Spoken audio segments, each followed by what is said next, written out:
Capítulo 1178 del manga de One Piece, despertando de la pesadilla. Y por fin estoy al día con el manga, después de varios meses de ausencia en el canal por varios motivos. He ido haciendo mis videos, pero los pensaba subir de golpe como lo hice. Y tenemos un pedido de portada de Nanaka Onita, que pide a Oda dibujar a Kid siendo perseguido por un toro bravo que trata de embestir su abrigo. Y por desgracia regresamos a los fondos dibujados por los ayudantes, porque el fondo de este 1178 es muy diferente al del 1177 que fue dibujado por Oda. Aquí ya vemos unos trazos más limpios, más geométricos. Eso sí, Kid y el toro pues están dibujados por Oda, como lo mencioné en el capítulo pasado. Y empezamos con esta viñeta que se ve increíblemente genial, los Mugiwaras habiendo derrotado a uno de los caballeros de Dios. Me encanta cómo se ve Frankie y Sanji con los brazos cruzados, con un pie sobre uno de los caballeros de Dios o alguna de las partes, Jinbe sosteniendo la cabeza. La verdad es que la escena es increíble y es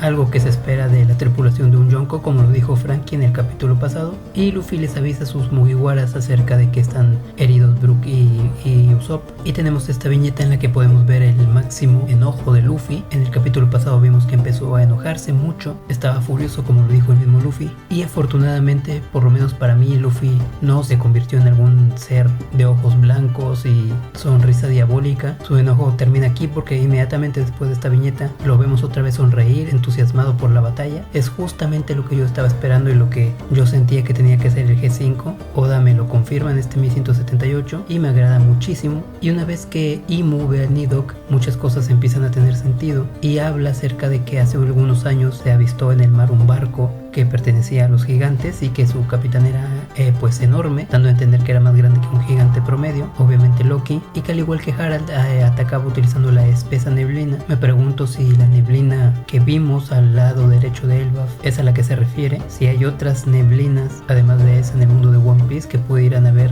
sido aprovechadas por Loki. Imu también habla de más de una persona, y me pregunto qué tripulación se llevó Loki cuando zarpó al mar. Me pregunto si habrá tenido una tripulación específica, si Oda va a querer crear nuevos personajes como nakamas de Loki, como en el caso de los nuevos piratas gigantes guerreros, que Oda sí les dio una personalidad y una apariencia diferente a cada uno de ellos, o si por el contrario pues no va a profundizar en eso y simplemente eran guardias del Palacio Real. También Imu menciona que la gente hablaba de una criatura voladora que surcaba los cielos. Me hubiera gustado mucho que a Oda se le ocurriera la idea del Nidok hace mucho tiempo para poder meterla sin problema al manga de One Piece antes de llegar a Elbaf, alguna mención de una criatura voladora o algo así, porque la verdad para el tamaño que tiene Loki, tanto en su forma base como en su forma Nidok, pues es extremadamente grande. Tendría que haber muchas menciones de este ser alrededor del mundo de One Piece y pues no las hay. Y tenemos este momento en el que Imu deja el cuerpo momentáneamente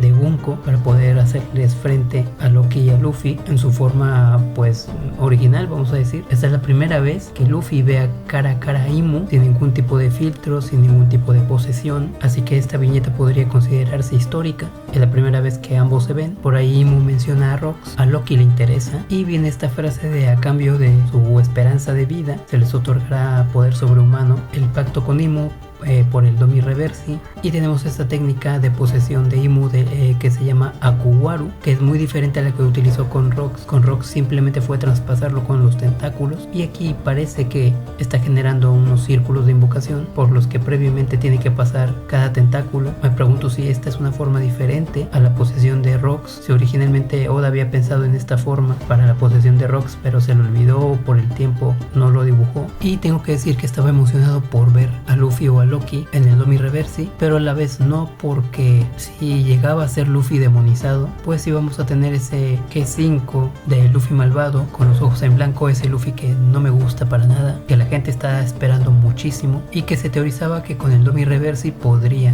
Luffy tener una contramarcha y entonces todo se acomodaría para poder tener a ese Luffy. Afortunadamente no se dio, el Domi Reversi no tuvo ningún efecto, lo cual también es bastante curioso. Reacciona de la misma forma que Rox, diciendo que su ataque ni siquiera dolió, y de una patada Luffy se saca el tentáculo. Loki pues agitando la cabeza también lo hace.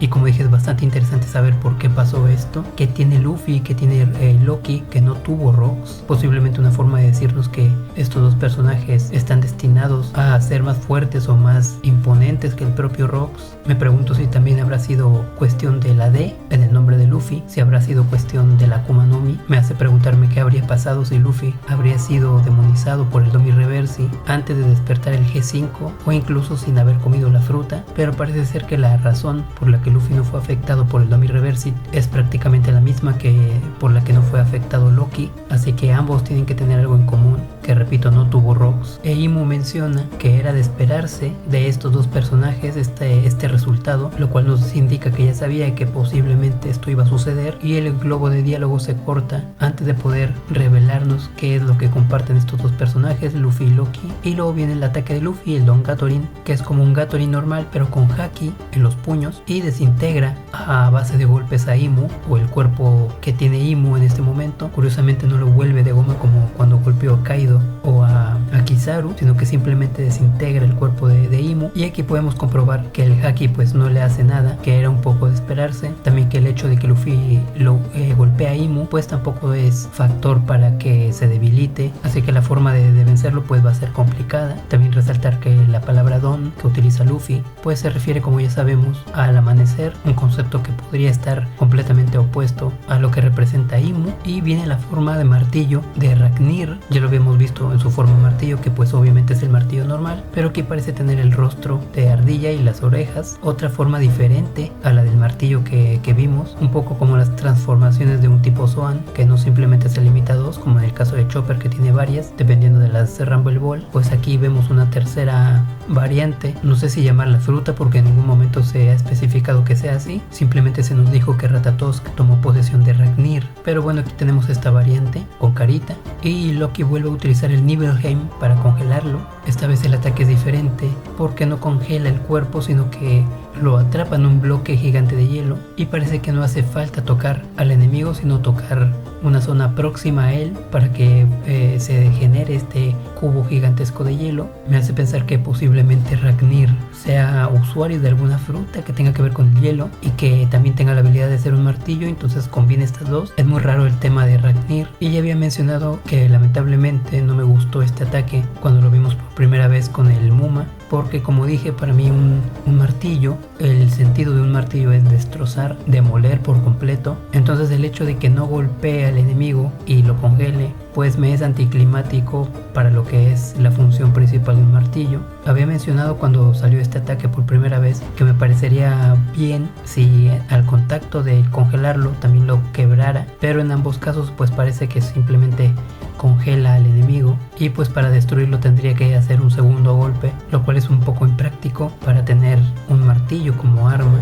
Tengo que admitir que también me gusta que el martillo pues tenga varias funciones, tenga varios poderes. No hemos visto ninguno de fuego o de electricidad, simplemente hemos visto el de hielo, lo que me hace pensar que posiblemente solo tenga habilidades de congelamiento. Me hubiera encantado que al congelar al enemigo lo rompiera al mismo tiempo para evitarnos un segundo ataque, sería más práctico, me hubiera gustado muchísimo más. Y luego tenemos a Luffy, que ya volvió a su forma normal, parece haber gastado mucha energía porque no vuelve como un Luffy saludable, sino que vuelve a ser esta versión seca, drenada, lo cual nos indica que no ha podido controlar al 100% poder estar en su estado Nika, o probablemente nunca pueda controlarlo. Pero lo más interesante es que cuando estaba en el G5 durante el paseo que dio en la cabeza de Loki, pues Luffy tenía la forma normal del G5, sin ningún tipo de adorno, sin ningún tipo de ropa especial, a pesar de que llevó casco todo el tiempo desde que llegamos a Elbaf, capa de plumas, hacha, ropa de Elbaf. Pero la versión que tuvimos cuando dio el paseo en la cabeza de Loki fue la de Luffy normal, con sandalias, con su ropa normal, y cuando enfrentó a Gavan pues la forma era totalmente diferente. Ahí sí tenía ropa de Elbaf, un hacha, inclusive cuernos, que me pareció bastante genial porque es como si el casco vikingo se hubiese fundido con su propia persona y simplemente se hubiesen quedado los cuernos. No sé si a Oda se le olvidó esta forma con cuernos y nos puso el G5 normal, si Luffy se siente más libre peleando como él mismo sin la ropa de Elbaf, o qué habrá pasado, pero pues la diferencia está aquí. Obviamente Luffy con el poder de su imaginación puede controlar su apariencia. La pregunta no es cómo puede manipular los accesorios que tiene en su cuerpo, sino por qué existen dos versiones diferentes del mismo G5 en el buff. Y luego vamos con Lilith, que nos dice algo curioso, que el ODC llegó a su límite, lo que nos muestra que este artefacto, esta tecnología, pues también tiene un límite, lo cual es un poco decepcionante, pero también es entendible. También parece que los incendios siguen, a pesar de que el ODT tiene una gran capacidad, pero considerando que congeló una zona de gigantes, pues la verdad es que hizo un trabajo excelente. Ojalá le pueda dejar uno de estos a Frankie. Y luego tenemos esta viñeta que me llama la atención porque uno de los gigantes bajo el Domi Reverse y que ya ha vuelto a la normalidad nos explica un poco la experiencia, y él dice que era como si estuvieran siendo manipulados y arrastrados por el mal. Esto en la traducción de los Mugiwaras Scans en Río Poneglyph no son tan específicos, simplemente menciona que no habían podido evitar ser consumidos por la maldad. Esto deja la puerta abierta a que no hubiese un tipo de control externo, que es lo que más me gustaría. Ya he hablado del Domi Reverse y que yo prefiero que este estado haga que el usuario o el afectado ya no tenga filtros ni límites morales y pueda hacer todo lo que él ha querido sin necesidad de que haya un control de alguna criatura, de algún demonio. Aunque en el 1177, el pasado, vimos que de hecho una sombra demoníaca dejó el cuerpo de uno de estos gracias a Chopper, lo cual me decepcionó un poco, pero aquí este gigante pues nos habla de esta experiencia. Voy a esperar a ver cuál es la traducción oficial de esto, porque sí me interesa este tema. Y otra cosa son las capas de Dorry y de Broggy, que parece que son flameantes, como si fuesen de fuego. Este detalle es muy importante porque cuando se acabó Egghead, vimos que Dorry y Broggy aparecieron para salvar a los Mugiwaras y tenían las capas de esta misma manera, como si fuesen flamas. Y pues como las capas no flamean y nunca había visto este diseño específico dibujado por Oda, pues yo pensé que habría ahí algún misterio, que Dorry y Broggy habrían tenido una habilidad especial o algo así. Aquí vemos que simplemente es un diseño estético, así que esa duda queda totalmente resuelta. Es un poco para dar la sensación de que sus vestimentas son viejas y rústicas, que no son capas elegantes y lisas. Y tenemos un momento de Zoro y Chopper. Vemos que Zoro y Chopper son personajes que en la banda se llevan muy bien. Es como si Zoro fuera el hermano mayor de Chopper, siempre lo está acompañando, siempre le está dando consejo. Existe esta relación entre estos dos personajes, y aquí parece que hay otro momento breve.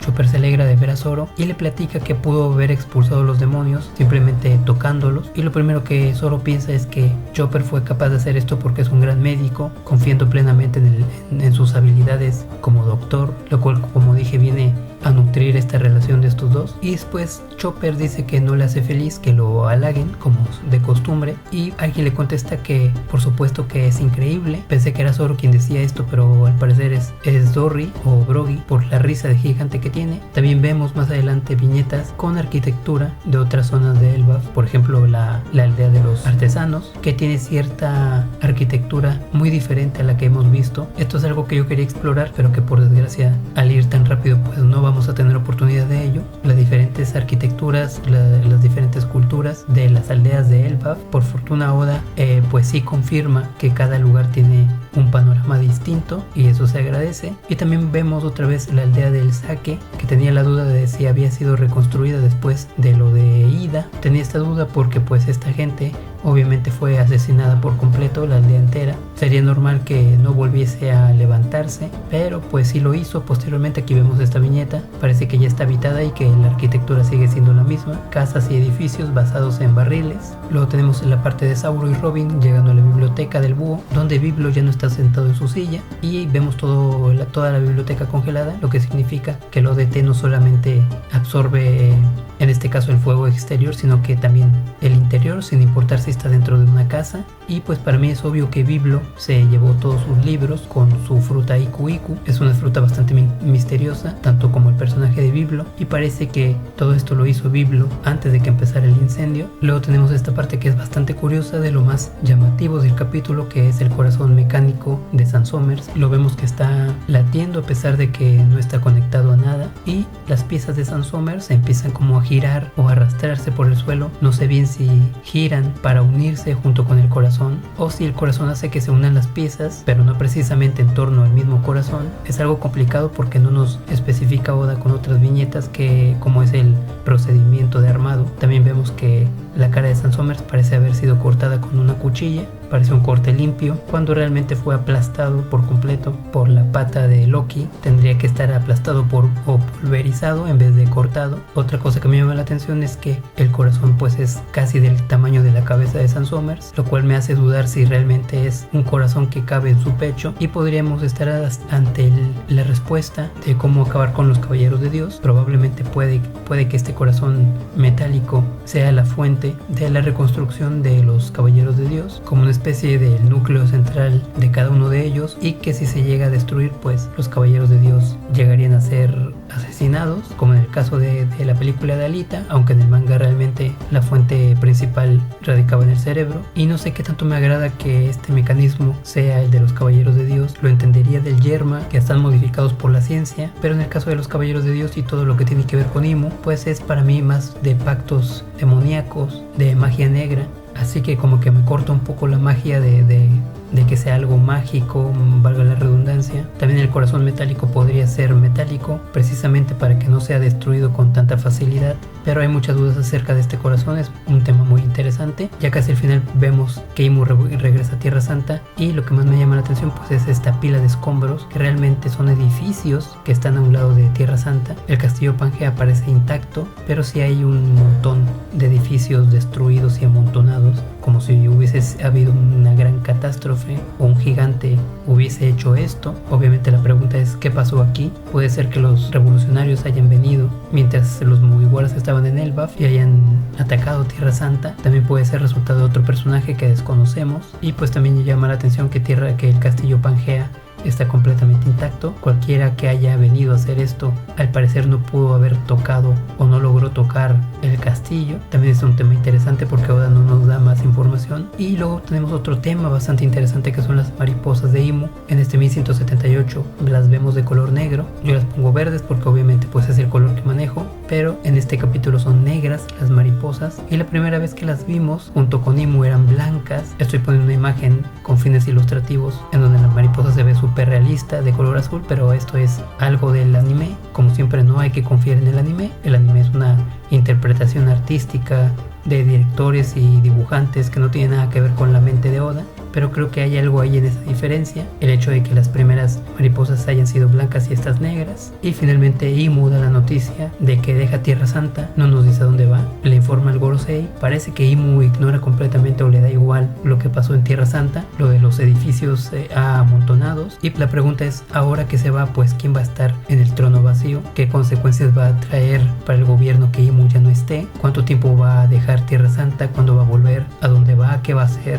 Un capítulo de muchas preguntas, pero casi ninguna respuesta, y me alegra volver a estar al día con el manga. Espero volver a traer mis análisis semanales y uno que otro video, porque ahorita One Piece pues tiene bastantes cosas sucediendo al mismo tiempo. En live action, promociones, tráileres acerca del anime de Elbaf.